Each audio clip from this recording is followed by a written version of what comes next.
Oh no. Over the last few months, there have been some serious allegations against the popular YouTuber Dream, claiming that he tampered with random loot drops in his Minecraft speedruns.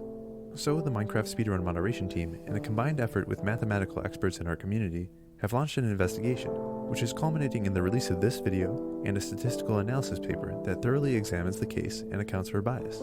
That paper can be found in the description.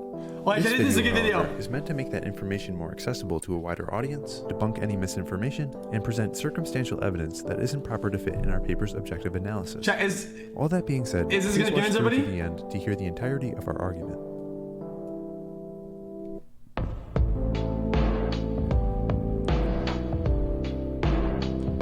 So they did end up removing his run then. His run's, it's gone? That's a lot of dislikes, holy shit, 6K.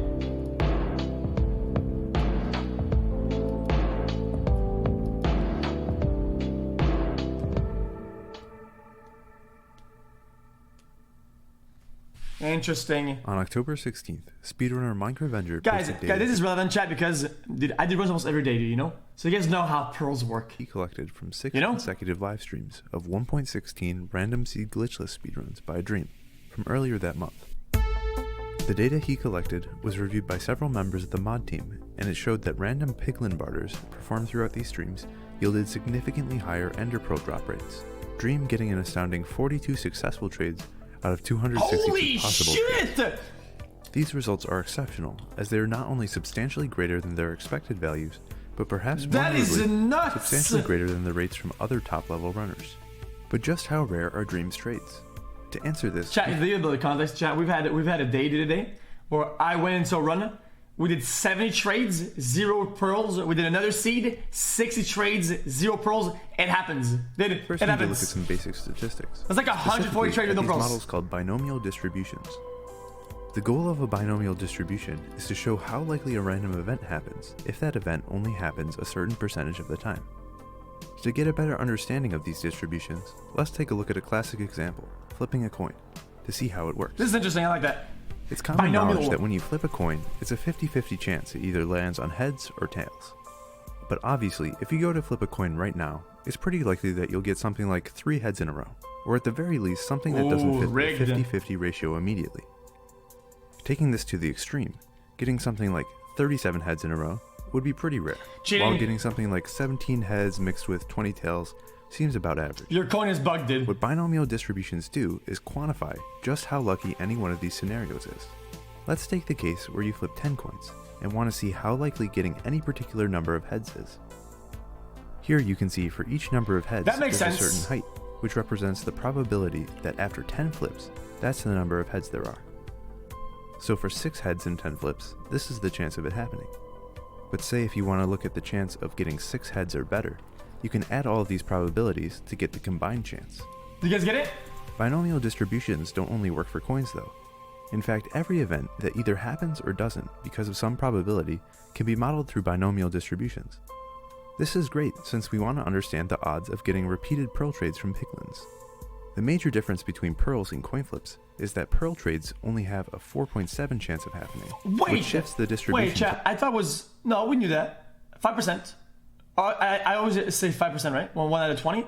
That's why I was saying, guys, if we get 40 gold, we could probably get at least 2 trades. And don't get me wrong, we never get 2 trades if we have 40 gold. Dude, I'm not gonna rant about this shit. This is making me angry already. Alright, hopefully I didn't lose fucking angry. In the math. But now we have the proper skills to understand speedrunners' odds of getting pearl trades over time. But before we get to Dream, let's take a look at another top runner. In fact, he's the luckiest runner we could find, Illumina.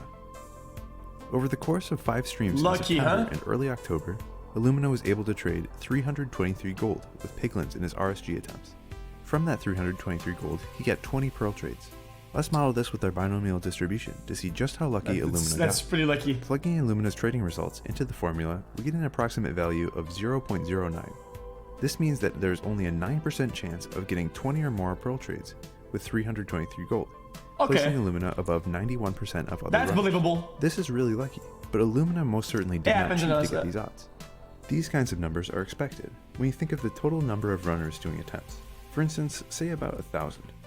Since 1 in 11 of those runners will get comparable luck, About 90 other people did just as well or better That's than a Illumina. lot.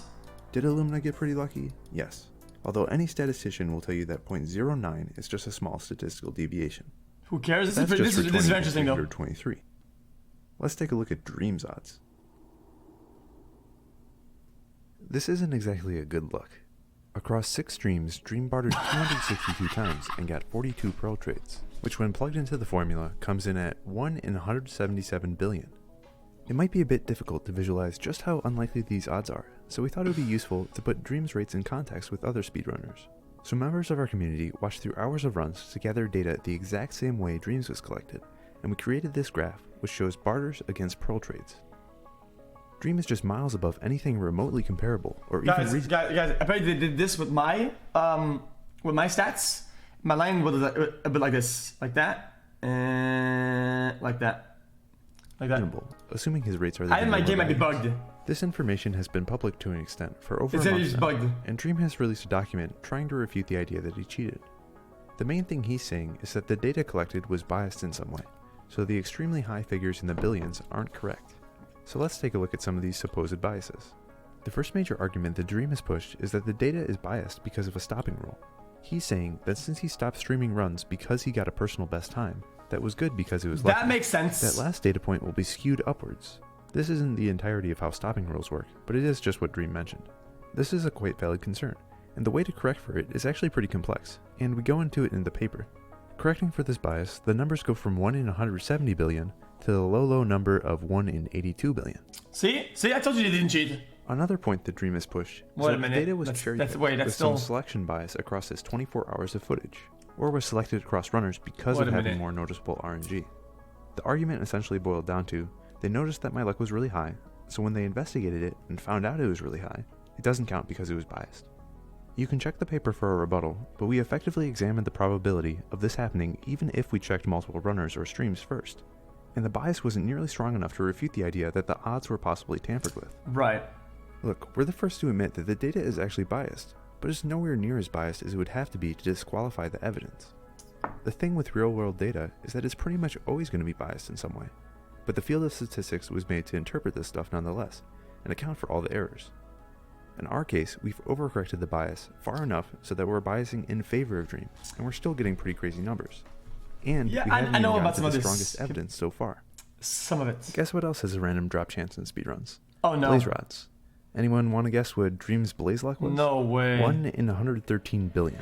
Okay, dude. Again, we go into this in much more detail in the paper, and we don't have much time to talk about it here, but the blazes pretty much follow the same logic as the pearls. Here's a graph showing the other runners, and it's pretty obvious they haven't learned how to get Dream luck yet. Now, this really isn't looking too good for Dream. Biasing in favor of him, giving very favorable circumstances, and assuming the best, the odds for all this happening is still around 1 in 678 trillion. Well, that is before we account for p-hacking, basically saying, let's be generous and say there are 90 ways to investigate 2 types of RNG. If someone malicious was looking to cherry-pick data, then they would just choose the most unlikely one out of the 90. So, since we'd want to correct for this potential bias, Sure. we divide 678 trillion by 90 and get a value of 1 in 7 trillion, which That's as you may not a good notice look. is still a ridiculously large number. At this point, I think that Dream would probably No, want this us to makes account sense, for a chat. second Because you time. can be lucky in a lot of other ways, right? And if they were to be fair and say, okay, maybe the data is cherry picked, which is a statistical bias, right? Let's be fair and say, fuck it. We're cutting through all the possible dog shit and we're getting all the we want. Then the number is still really high. Point. The game is glitched. The game is glitched, or Java's weird argument, is something that Dream wrote about in his response, and he claims that Java randomness could just be biased in some way. Dream, despite being a coder, doesn't exactly know what he's talking about here. On our team are some really experienced experts on Java randomness, especially applied to Minecraft, and they have all found that there's no way that Java could have just accidentally done any of this. The way Java works is that anytime a random action occurs, it scrambles some numbers internally, so the next random result will look different. The thing with Makes Minecraft sense. is that there are only a few different random generators that account for all the random outcomes, so each action is pretty contingent on the entire environment. Chat! I'm sure a question that some people might be. Chat. Did I not figure this out on my own last time? Did I not? I figured that out, right? I said that multiple odd tables felt similar. I'm sure a question that some people might be asking is that if the per luck and the blaze luck was high, I said that. couldn't that mean that both use the same faulty random generator? The problem here is that bartering and blazes actually use distinct generators. Blazes use the entity random, while barters use the world random, which mean they're completely separate and have no way of interacting. Chat, this is very interesting. Can I explain that? Closer look. Can I explain it? Chat, randomness, it's hard to achieve randomness. Randomness is a concept in code and whatnot that's really impossible to achieve, because what's really random? Full random, right? So what they do is that they take certain aspects of the game in the game's code, and they use some of its random aspects, like water, right? And say, every time we're gonna do this, we're gonna pick a random piece of water, right? And that'll be what the result will be. Does that make sense? At Pearl Trades, for example, though, while bartering, the player's in the Nether. What else is in the Nether? Lava. Lava also happens to use the world generator, just like the pearls. And there are thousands upon thousands of lava blocks constantly shifting the random generator all over the place, which makes it an extremely entropic environment. Since there is this entropy background radiation, in the time between Pearl Trades, the RNG is completely scrambled, and the amount of scrambling is random. So the random number that'll give you your outcome when you put in your data, that gives you your pearl or whatnot, that number is generated by the lava itself, which makes it impossible to have any continued interplay between strings of barters. Additionally, there are just some mathematical reasons that mean pearl drops can't influence one another, so there's really no way these numbers could just be the code's fault. This begs the question, since it looks like Dream might have cheated, how could he do it? Considering he was streaming at the time, left a lot of people with the idea that there was no way he could have faked a run. This probably stems from the idea that most faked runs in the past were done via splicing, which is pretty difficult to do when you're live streaming and interacting with chat. But the most likely scenario is that Dream used some mod or data pack behind the scenes in such a way that would be undetectable to a naive viewer. This becomes a bit more suspicious when you consider that Dream was using Fabric, which is a mod loader that a lot of the community uses for performance increases. From Dream's log files, we can see that he had enabled Sodium, a perfectly legal FPS boost mod like Optifine, and the Fabric API, a mod creation tool. Is that my computer? Dream denies that he has any knowledge of how to create mods or do modification with Fabric. We asked Dream for his mods folder specifically, so we could check for any modification. But he was unable to provide any evidence, since he says he deletes the contents of his mods folder pretty regularly. In Dream's statement, he's acknowledged this, and said there is no way to 100% disprove that he didn't cheat by modifying files. Still, there are many people out there who are probably wondering, why would Dream cheat? Personally, I have no clue, it seems like a pretty stupid thing to do. But we can speculate and look at previous cheaters for information.